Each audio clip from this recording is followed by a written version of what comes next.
Obviously, you will be in charge of whatever routine you decide to set up for me. I'll speak as if you're an absolute beginner. I am an absolute beginner. You are an absolute beginner. This works well.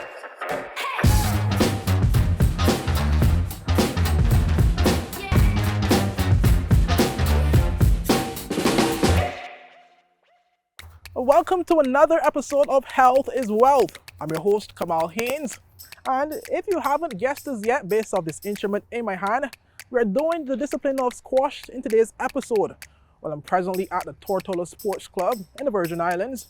And who better to speak to than a professional himself, the national coach of the BVI national squash team, Mr. Adam Morales, who will give us the in and outs about squash. Well, firstly, he will talk about himself and the discipline, as well as give us some insight on the attire and equipment needed. Then you'll see us working out, where you decide whether I failed or aced it. Then we go into the critical part of nutrition. And lastly, the best part, facts and myths. Follow me.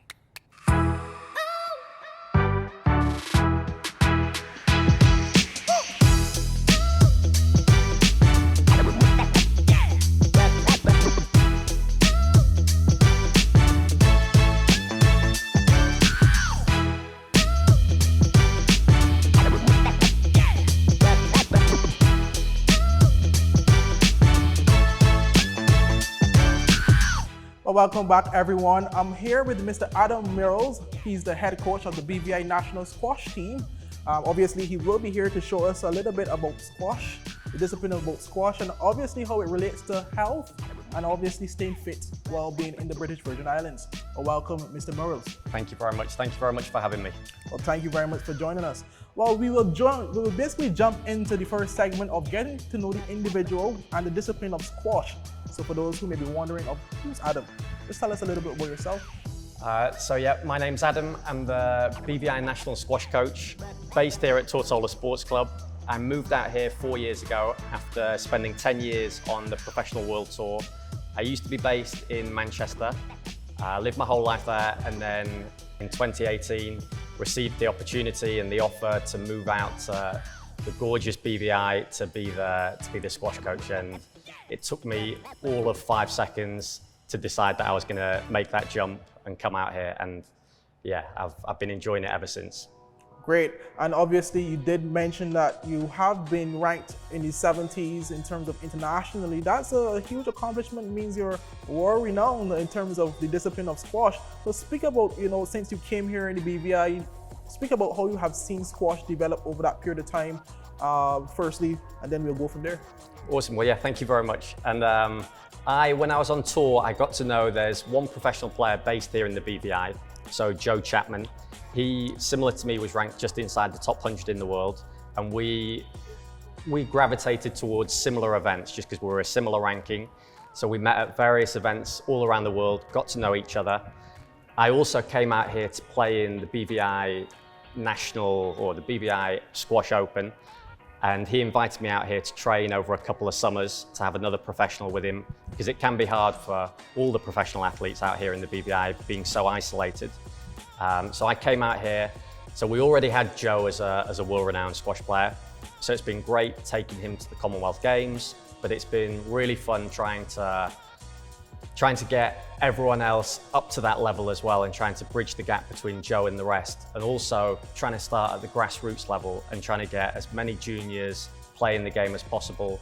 And the bigger, I guess my view there, the bigger the base we can have, the more gems hopefully we're going to find and develop. And speak about your ascent to the national coach of the squash team. Speak about that as well, because obviously you did come in with the experience of being ranked 70, competing all over the world in the discipline of squash. Speak about what made you decide, to come to the territory, take the discipline that serious, and also use your knowledge and skill to help others advance up the rankings as well. So I was absolutely loving my time as a professional on the Pro World Tour.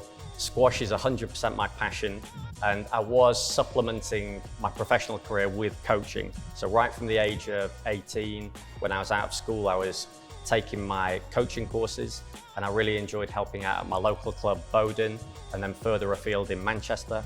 So it was always something that was on my mind as something I'd like to get into post-career. And then, yeah, when I was 28, I was struggling a bit with my body, and the opportunity came around for moving out here to the BVI. And I could coach my whole life and never get the opportunity to be a national coach. So to have that opportunity as my first, not that it was my first job because I was already doing a lot of coaching, but my first full-time job was an opportunity I couldn't turn down. And I'm really enjoying trying to build the program, and I'm enjoying throwing myself into coaching. And like I did on the Pro Tour, you know, I'm trying to develop myself. I'm currently on a level 3 England squash coaching course, and I'm really trying to be the best coach that I can be to serve the BVI and its players. Okay, great. And speak about the discipline of squash for those persons who may not be well aware of what is squash. What would you define squash as from your professional perspective? Well, good question. So it's almost like the younger brother to tennis. Everyone knows what tennis is. We can see the gorgeous tennis courts out behind us. So it's a racket sport played inside these 4 walls. It's very combative. We're fighting for the same area, so that's probably the big difference between us and tennis, that we share the same space. So there is a little bit of physical contact. I'm a little bit scared about the size of you because we're going to get into it later, so take it easy on me. But yeah, so it's a combative sport, sharing the same space, very, very tactical as well, always trying to move your opponent around the court, but massively fitness-based. So I guess that's why you've come to us as part of this health initiative. Exactly, that would have been my next question. How does squash coexist with fitness and healthy lifestyle? Well, so squash, it recently, by Forbes magazine, got voted as the world's healthiest sport. So that's, you know, a really cool thing for the sport of squash to be able to push itself. You burn a huge amount of calories every hour, and it's a really nice combination of different aspects of fitness. So the aerobic side, a match can last 90 minutes. The anaerobic side, so when you're in oxygen debt, which is commonly referred to in HIIT training in the kind of PT world. And that is exactly what squash is. You know, you're working 15 to 20 seconds, could be up to a minute and a half for a rally, and then you only get 8 to 15 seconds rest. So you're working short bursts, and then you're getting a very short amount of time to catch your breath. So your heart rate's going to be up at 180 beats per minute. Really interesting is that the top professional players did have heart rate monitors on recently, and you can see their heart rate just sits at about 175 beats per minute for up to 90 minutes. If they have a few hard rallies, it may go up and touch 200. So it's an insanely physical sport, and I think it's great for people looking to get a workout in a short amount of time. And in today's world where we're all so busy, you know, during a lunch break, you can come down, have a game of squash for 40 minutes, quickly grab your lunch upstairs, back to work, and they never knew you were gone. Okay, excellent. And speak about, you know, how you have been seeing the discipline of squash developing in the BVI since you arrived as well. How is that community when it comes to squash in the BVI? We've got a great community here, and I'm not just saying that because I'm based here, but there's a lot of good people at the sports club in tennis as well, and in the gym. So I'm really lucky in that respect that I get to work with them all. On the junior side, we've got over 50 juniors coming in every week and playing at least once a week, many of them playing 2 times or more. We run initiatives for women, so we have a women's only squash session on a Tuesday, and that's gradually kind of gathering a bit of impetus, and we're getting more and more women coming down, which is great to see. We have box leagues, so almost competition within our club. We obviously say, back where I was in England, every week you'd represent your club and go and play against a different club the following week. And then the following week, someone would come to you. We don't have that luxury here, although every now and then we will go over to Virgin Gorda. So we more need to create that competitive element within our own club. And we do that with our box leagues, which anyone can join and be a part of. So it just creates that little bit of healthy competition to try and keep it interesting instead of just playing your best friend every week. And also too, I would have seen some initiatives coming out from the Squash Association recently, where you guys would have came together to have some games, some friendly games, competition-wise in terms of ranked, etc. Yeah. But you guys competing as a unit to help spread awareness and come together and socialize as well. Speak about some of those initiatives. So recently we had World Squash Day, and it was great to have yourself down here watching a little bit. That's an initiative that does go on. World Squash Day, it goes on the world over. So people in Poland are getting involved, people in the Middle East. It truly is global. And it was great for us to be able to partake in that. We managed to get just over 30 people down here playing. So we had 6 teams of 5 and a couple of stragglers as well getting involved. And like you say, it was just great to have that little bit of healthy competition. And when you have a big audience down here and people are watching, albeit it is friendly, a few of the guys said, you know, for the first time I actually felt a little bit nervous just because so many people were watching. And so to have that's great. Whereas we maybe, because we don't have those fixtures against other clubs, it is very much just social. So it's nice to bring that competitive element to it. Okay, great. Let's talk about attire. You know, for those persons who are wondering, what do we need to wear when coming to play squash or partake in squash? Speak about that. So I think this is a question we get a lot when someone's coming in for the first time, especially juniors. When a junior's picking up the sport for the first time, most common question I'll get from the parent is, what do they need to wear? So it's similar to what you're wearing, similar to what I'm wearing, just anything, really, especially for the kids, anything that they feel comfortable in, and for adults as well. Sporty gear is obviously going to help. It's incredibly hot in here. You know, the weather's always hot. We don't have AC in here. It's great that we're open to the elements, so we do get a bit of a breeze coming in, but it's very hot. So shorts and a t-shirt is your basic starting point. Then things that are specific to squash. So we're going to need, in terms of our footwear, special footwear. We have posters up around the club just to make everyone aware. The courts, these courts are brand new and they cost a lot of money, so I'm having to be on it in terms of guarding them, and people can't just come on with run-of-the-mill trainers. Squash shoes in particular, as opposed to, say, trainers when you're just out and about. I think a lot of people wear trainers just for the aesthetics, so you just pick a pair that looks good, and they don't really have any support.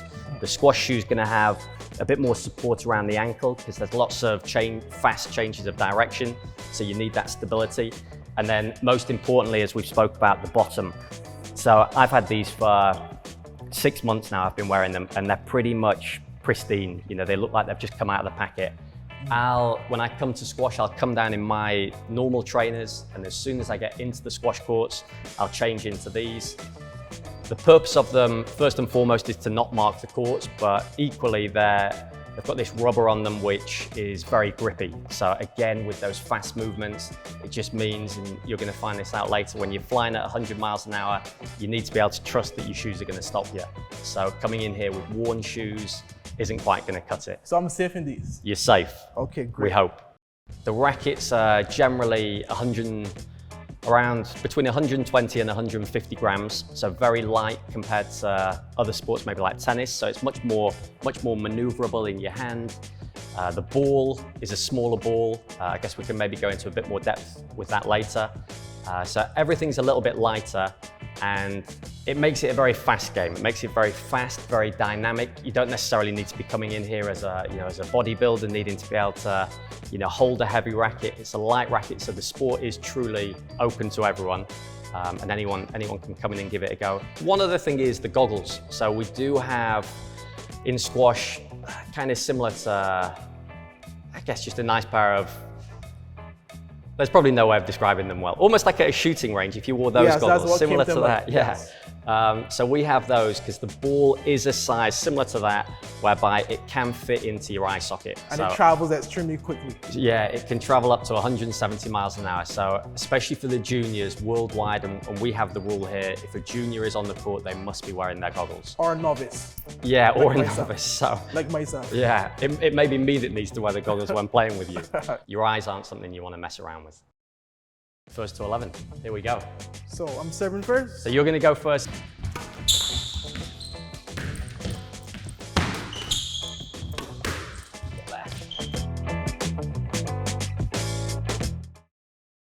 The wait is over! CCT Fire is here! Experience ultra-fast downloads, seamless streaming, and even more reliable connectivity on an all-new fire-blazing super-fast CCT Fiber network. CCT Fire, bring it home and upgrade today.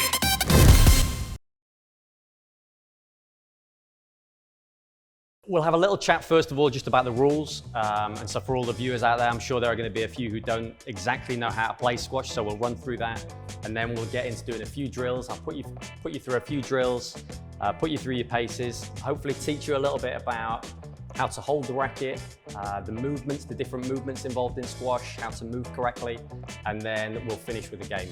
Great. So that's, yeah. So what will we start with? So to start with, we'll just run quickly through we'll do the rules to begin with. So I'm just going to speak as if you know nothing. I'm sure you've already got a little idea, but I'll speak as if you're an absolute beginner. I am an absolute beginner. You are an absolute beginner. This works well. Okay, so it's pretty much always 1 versus 1. You can play doubles, and this court we actually have the ability to widen the court to play doubles, so we can play 2 versus 2. Okay. But we're just going to stick with 1v1. And we always hit it against the front wall. So that's the front wall, we're always hitting in that direction. As you can see, there are 3 lines on the wall. We always have to hit it above the bottom blue line, always hit it below the top blue line. So if it goes above that line, it's out of court. Put that other ball away, if it goes in on the front wall and then out on the side wall, that is also out of play. So this blue line runs all the way around the court, and at any point if it goes above that, same on the back glass. We don't see the blue line, but anything that goes above the glass is out of bounds. So you mentioned earlier to me that you play softball, no hitting it out of the ground. It's not a good shot in squash.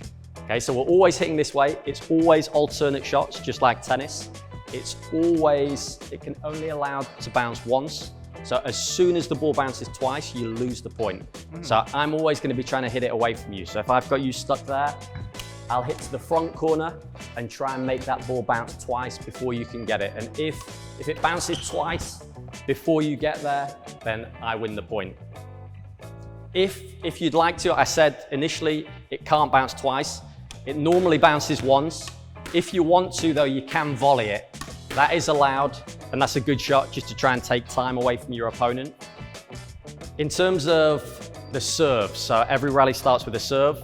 Whoever won the previous point serves the next point. So if I won the previous point, I have to choose which service box I go in. So these markings on the floor, we've got 1 service box this side, 1 on that side. If I'm serving from here, I have to have at least 1 foot fully in the box. So I can have 2, I can have 1.5, I can have 1, but I can't, if I've only got 1, have any part of it on the line. It has to be fully in. And if I'm serving from here, I've got to serve it above the middle blue line on the front wall and below the top blue line. That's the only time the middle blue line means anything. And I have to serve it. So you have to serve it above, basically in this particular box right here. Yeah, above the middle and below the top. Okay. And then I have to serve it into the opposing back quarter of the court. So it can bounce anywhere in there. So you will serve it from an angle basically. I'll be trying to hit the ball up through that middle area of the court or through the top area of the court. So it can come over here to me. Yeah, so an example of a serve would be like that. And it was going to bounce back there until Kamal stopped it. Okay. Yeah. But that's basically it. In terms of who then serves the following point, if I win the point, I will serve again, and I then have to serve from this side. Okay. If you win the point and you win the service, you get to choose which side, and then you start alternating. Also too, we would have mentioned something about the dots on the ball as well. Speak about Yes. that, So and which one will we be using today? So we've got different types of balls, and I'll try and get them in order for you. So you've got the red dot, the single yellow dot, and then the double yellow dot. The red dot is known as a progress ball. So this would mainly be used for juniors and just for amateur beginners, really. The single yellow dot is called a competition ball. This one is slightly smaller than the red dot. So the red dot bounces the most. The single yellow bounces slightly less. And then the professional double yellow dot bounces the least. We're here with the workout segment where Adam is going to give me a little bit of a preview of what actual squash session will entail. Obviously, you will be in charge of whatever routine you decide to set up for me. Before we get into that though, I wanted to speak about, we see a lot of markings here. I know you spoke about the lines in terms of hitting the ball in between the lines, etc. Yeah. But also too, based off watching some of you guys play, it can bounce off the sides as well too, right? Yeah, good question. And I should have mentioned that earlier. Probably one of the big differences with most sports and with tennis, other racket sports, we do have these walls, and you can alter the direction of the ball by playing it into the side wall and then onto the front wall. And it's a really good way of trying to catch your opponent out, because most of the times you're going to hit the ball straight onto the front wall, but maybe 5% of the time you're going to fire it into the side wall just to change the direction. So that's a really, I was hoping you wouldn't pick up on that for the matches. It's going to make it a little bit harder for me. As you're looking forwards, the front wall's there. We want the front edge of the racket to come down into the V that your thumb and your forefinger make on the racket. So yeah, perfect. So your V's there, comes straight into that V. So what that's going to do is it's just going to allow for the racket face to be, keep the gripping position slightly open as you play the shot. In tennis, they play with a closed racket face, which means the strings that are going to hit the ball are facing down because they top spin it. So hopefully you've not done your tennis segment yet. But for us, we want to keep the strings facing up. And that's just going to allow you to use all of the front wall. And people are always scared that if my strings are facing up, I'm not going to be able to hit the ball down. But I can still have my strings facing up and I can still hit the ball millimeters above that bottom blue line just by coming down on the ball. So that's really important. The swing itself, kind of just want you to be natural with the swing. So I'm not going to say too much about the swing to begin I'm an with. average tennis player, so I should be able to incorporate it. Every squash session starts with a little knock-up. So we're gonna, both of us just go onto one side of the court and we hit back and forth just to try and warm ourselves up. You don't necessarily have to hit it straight back to the other person. You can have a couple of hits and then send it across. Something that's really important is when you're on this side of the court, generally you're gonna hit your backhand. We don't wanna see you running around the ball and hitting it with your forehand, because you're going to take yourself out of the middle of the court. So the middle of the court, and for the viewers, this is the tee. So it looks like a tee. We're not very creative in squash. It is what it says on the tin.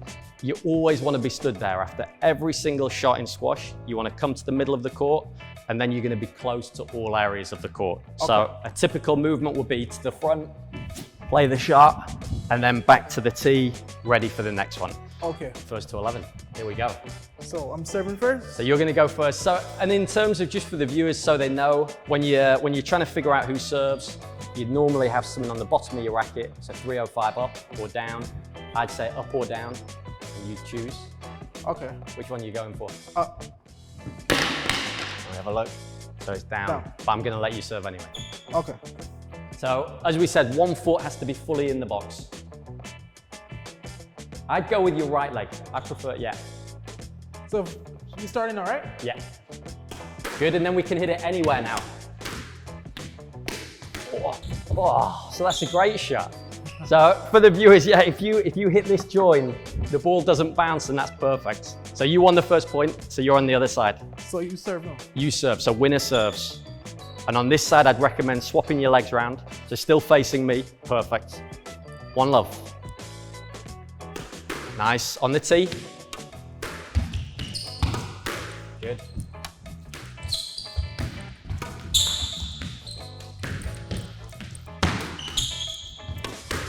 Get back. Yeah. 1-1. Okay, so I'd go a tiny bit further back, a bit further backwards in the court. Yeah, that's right.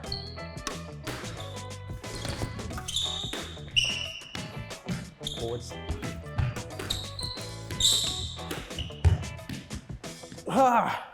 And so it's tough when it's close to the side wall. It becomes really difficult. So try and do the same to me. 2-1.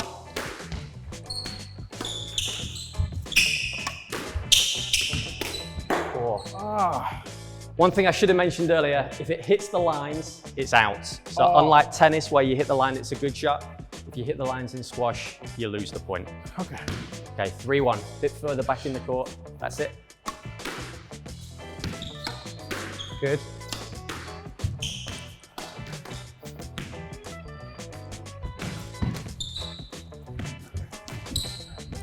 Forwards. Go. Yeah. For some reason, I was expecting a little bumps. And you mentioned like you played tennis last week, and that tennis ball bounces probably twice as much. So get into the habit, you're going to be moving forwards a lot. 4-1.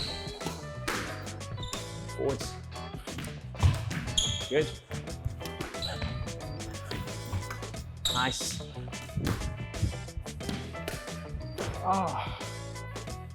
Whew. 5-1. At least I have a point. Yeah.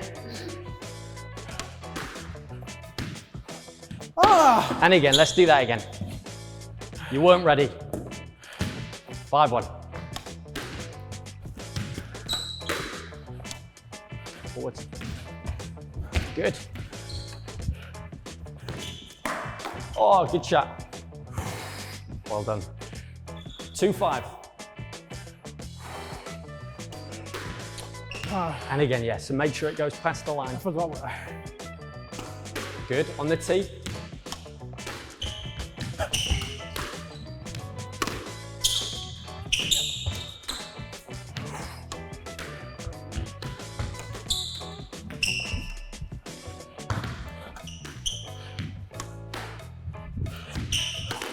Good. Get there. Good.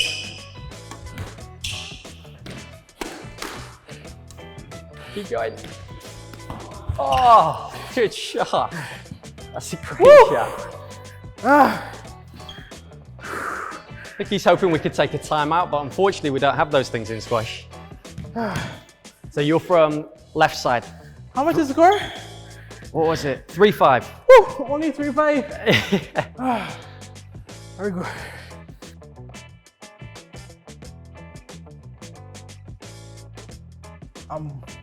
I would have caught back my breath. I'm well hydrated again. And now we're here to talk about nutrition.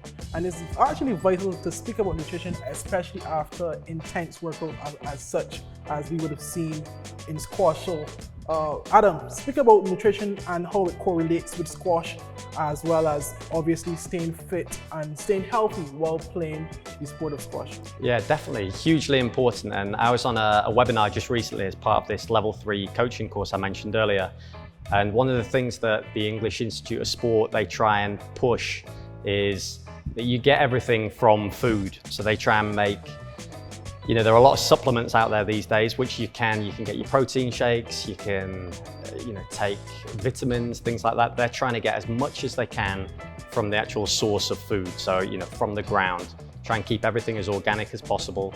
And they speak about just basics really when they're talking to their juniors, maybe that are coming up through the elite system. They're trying to get them to think about having a plate of food with different colors. So with your vegetables, with your carbohydrates, with your proteins. And they're very much a fan of getting all those things integrated in one meal, as opposed to a keto diet where you're just on the meat and on the protein. Really important in squash to get the carbs in, to give you that energy. You're also going to need the protein for muscle tear. So yeah, personally, I've never had a cup of coffee or tea, which people question whether I'm actually British, given I've never done either of those. You said you've never had? Never. Never in your entire life? Never. Wow. It was a big thing. If you stood up in my household, they'd say, all right, cup of tea for everyone. So I just made sure I never learned how to do it. So the best way of doing that's never to have one. So I'd say, yeah, simple things. Coconut water is a really good one. Water, definitely. Don't stray too far from the basics, and water's, get your water on board. Squash is a rich person's sport. Is that factual, or is that diving right into it? It's probably something that the squash world doesn't want to, talk about, and it's something that in the past I think squash has very much been viewed as an elitist sport in certain areas of the world, and almost just to the point of it just being an old white man's sport. And the world of squash is really trying to get away from all that, get away from the elitism and make it open and as inclusive as possible to everyone. So there are some really good initiatives going on worldwide. I think it probably has been in the last few years or so that squash has really made a concerted effort to try and right that wrong if it ever was truly a wrong, which it probably was. I would say we're trying our hardest to get away from that. So I'll go for a myth. Go for a myth. Yeah. Okay. Several tennis players also play squash. Is that true? Yeah. Do you mean professionals or just anyone in general? Well, professionals, anyone that take the sport serious, a club member, for example, someone that basically do it on a weekly basis. Yeah, we've got a few here who cross over between the two sports. One player in particular, Dion Anselm, he's very good at both. He's represented the national team at squash, so he was away with us in Guatemala earlier this year at the Pan American Championships. Also an avid tennis player. And then on the professional scene, Roger Federer has played a bit of squash in his time. So, I think he's good. You just think he's going to be good at everything, don't you? So I think he's a decent squash player. So that's a fact. Fact. Squash tests players' mental agility. Massive fact. So yeah, squash is often referred to as chess on legs. So chess in the sense of you've got that strategical mental warfare going on out there. On legs, we're running around, your heart's beating at 180 beats per minute, you're running 100 miles an hour around the court, but you still have to have that mental clarity to make the right decisions. So that is a big, big fact. You can burn between 600 to 900 calories by playing squash for 1 hour. Yeah, so that is big fact. Squash is one of the best sports for burning calories. Okay, great. So that brings us to the end of our segment and the end of our show. Obviously, Adam, I want to thank you very much for your time, for your experience, for your wisdom in terms of obviously teaching me about the discipline of squash, teaching everyone who's tuning in about the discipline of squash and the ins and outs as well as speaking about the different things that they would need themselves to get into the sport, etc. So what I want you to do finally is just for those persons that are listening right now and want to come and play squash, how can they get into contact with you to possibly get more information on the sport of squash? So, well, first of all, yeah, thank you very much for having me. In terms of squash, we're at Tortola Sports Club. We're open to everyone. It's a members club, so you need to join to come and play. We do have a policy where initially you can come and try it out. So if someone said to me, they wanted to come and try squash, I'd free up a bit of time. We'd make them feel welcome. We have social events on the Thursday that they could come and get involved in. But in terms of getting that membership, give Upstairs a ring. They'll give you all the rates so you can make an informed decision on whether you want to come here. And then, as we've said previously, we do have a lot that we offer in terms of just as a club, tennis, squash, and the gym. We really do feel that we're an inclusive club, and we're trying to get out into the community more and more. So the more people that want to come here and play squash, they're always welcome. Okay, So, thank you again, Adam. Yeah, thank you very much, Kamal. Well, thank you for tuning in. Another episode of Health is Wealth, squash, an excellent discipline. I hope you enjoyed. Until next time, bye-bye.